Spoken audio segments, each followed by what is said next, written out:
Today, on To Be Continued With, we cover and break down the latest chapter of The Mandalorian, and not only do we get another great track from Bobcat the Legend titled Floating, but we also get a special bonus track that he specifically made for our favorite Buckethead bounty hunter from Mandalore.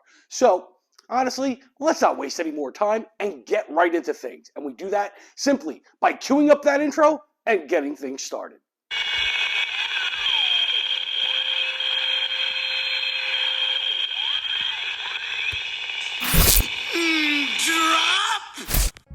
What's going on, and welcome back. I'm Mike, and on today's episode of To Be Continued With, we break down the newest chapter of The Mandalorian Season 3. Now, it's been a bit of a weird ride so far, but it does seem like some things are starting to come together for our shiny space cowboy. Because we start things off with catching up with Elia Kane, who's walking the streets of Coruscant. And honestly, we can tell that she's up to some shady shit because we see her walking through the wrong side of town. And it's set on the backdrop that's straight out of a Blade Runner movie. We end up seeing that she makes contact with Moff Gideon, who is played by the great Giancarlo Esposito.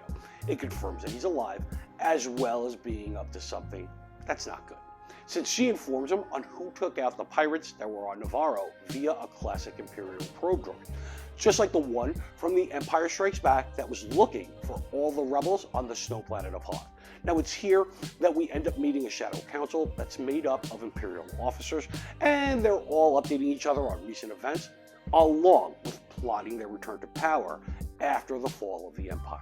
Now, they do name drop Admiral Thrawn, who soon will be a big player in upcoming Disney Plus and Star Wars shows, along with also showing some cool Easter egg characters that are straight out of the comics. But we also get to meet Brendol Hux, who is the dad of General Hux. And if you're wondering who that is, he's the traitor from the First Order who helped the Resistance in the sequel movie, The Rise of Skywalker. Now, it's here that we get our title for Chapter 23, and it's called Spies. The episode takes us back to Navarro, where we see Bo and Din return in an old Imperial ship that has the Mythosaur symbol painted on its underbelly. Now, not only have they returned, but honestly, I never realized how many members the Night Owl factions have, since this big-ass ship is also joined by smaller gauntlet fighters as well. When they land, they see the armorer, welcome each and every one of them, and she states that tonight will be a feast for everyone. Now, obviously, there's a bit of tension between the Mandalorian factions, but for now, it's not a major deal. We then see that Greef Karga came to welcome Din back with a nice bottle of liquor from Coruscant, and later even introduces him and Grogu to the rebuilt IG-11, which he now calls IG-12 due to the upgrades that have been made. Now, the new name and upgrades are simply due to a simple memory wipe, and he now comes with a control center that's located in its stomach area. Kind of like Krang from those Ninja Turtle comics, shows, and movies. Now, Grogu is basically like one of those Jaeger pilots for Pacific Rim because he fits right in there. Right off the bat, Din doesn't approve though, but Grogu is all for it and starts playing around with the two voice commands, which allow him to simply answer yes or no. Now, later that night, we see Bo giving all the Mandalorians a pep talk about heading back to Mandalore and setting up shop to reclaim their home planet. She asks for a few volunteers, and obviously, Din says that he and Grogu are good to go, which in turn makes all the heavy hitters step up too. The funny thing about this scene is that they seem to be cooking and feasting on a giant bird, which kind of makes me think, what exactly happened to those bird creatures that they took in during the Foundling episodes? I don't know, could be them. But anyway, they travel to Mandalore, and they start checking out the planet and are actually greeted by other Mandalorians that actually never left the planet after the Great Purge. Now, they explain that they were tortured by the Empire for simply not surrendering. And it throws Bo for a loop because the problem for her is that she did surrender. She surrendered in exchange to save her people and keep them from harm, which is how Gideon ended up with the Darksaber and how things turned to shit for the people of Mandalore. Now, Bo then gives a great speech which sheds some light on how this great race has seen its downfall due to too much infighting and faction dissension. I mean, they basically broke off and lost their way. But Din does give some hope, as all he wants to do is serve her and help her bring back strength and honor to their people. Now, with the home team that they recently met, they all make their way to the Forge, which just so happens to be the center of Mandalore.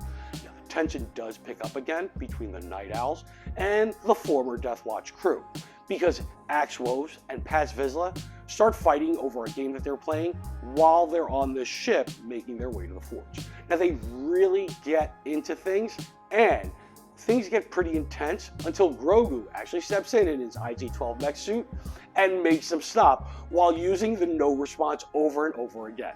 Unfortunately, this cool land sail ship that they're all on gets taken out by one of the planet's big-ass creatures, which was probably awakened due to the same bombings that also woke up the mythosaur that Bo-Katan saw a few episodes back.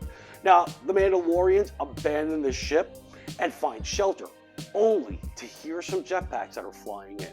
Obviously, they think that it's more survivors, but in reality, it's a bunch of updated Super Troopers looking for a fight. Now, I'm not sure, but I think that these might be the Mandalorians that once followed Darth Maul when he actually was the holder and welder of the dark saber.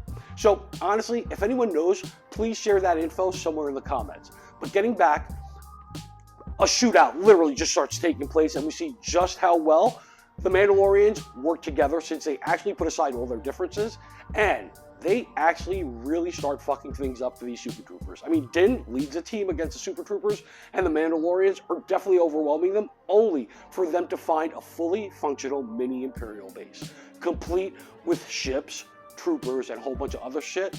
But it also happens to be a setup just to separate and ambush the Mandalorians. They end up capturing and disarming Din, only for Moff Gideon to show up and show off his sleek new black Mandalorian armor. Now, it seems that Gideon had this planned all along, because he's updated his troopers with Mandalorian tech and is working on bringing order to the galaxy by incorporating the best from every species that the galaxy has to offer. He gives the order to take out the Mandalorian fleet that stayed in orbit while Din and Bo's team was on planet, and a bunch of interceptors and bombers are dispatched to take out the fleet. He then orders his troopers to take out Bo-Katan and the others as he traps them in a corridor, and then separates them from Din, who is actually taken away for interrogation.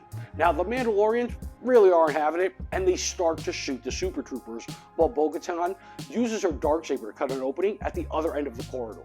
Pretty cool shit. Obviously, we've seen Jedis do this before. But it's at this point that Paz Vizsla, the heavy artillery guy, ends up locking his team out so that they can get to safety, and he goes all out against a platoon of Gideon's troopers. The only problem is that once he defeats them, a bunch of Patriot guards come into frame and take him out permanently. Now, the Patriot guards were seen in all the Star Wars movies, but at different points in all the trilogies, and they're considered the elite guards.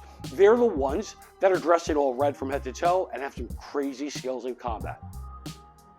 Anyway, the show ends, and honestly, this is what fans have been expecting from this series. I mean, it finally brought the Mandalorians together, and Moff Gideon brought on a challenge that's fit for a Star Wars junkie that's craving some cool-ass action sequences.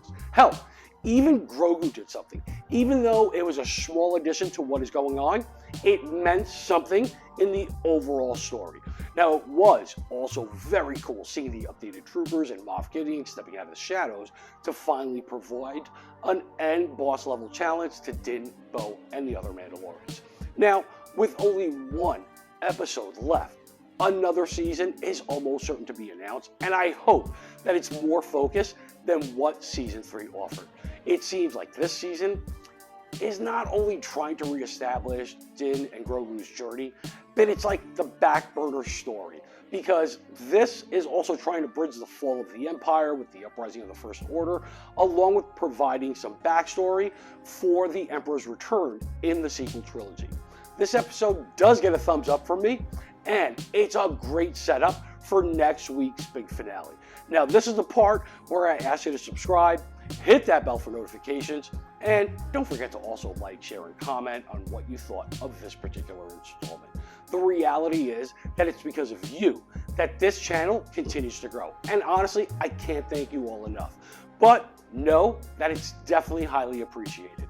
Also, as an added bonus, make sure to check out Bobcat the Legend's YouTube and Spotify links that are in the description, because not only will you be able to check out today's featured track, again, titled Floating, but as I mentioned in our intro, there is a bonus track that is going to be used for our special breakdowns of seasons 1 and 2 of The Mandalorian. And I'm telling you right now, it's really going to blow your mind when you hear it. But as always, Chapter 3 may have come to an end, but make sure that you join us next week as our coverage for The Mandalorian, like this channel, is simply to be continued.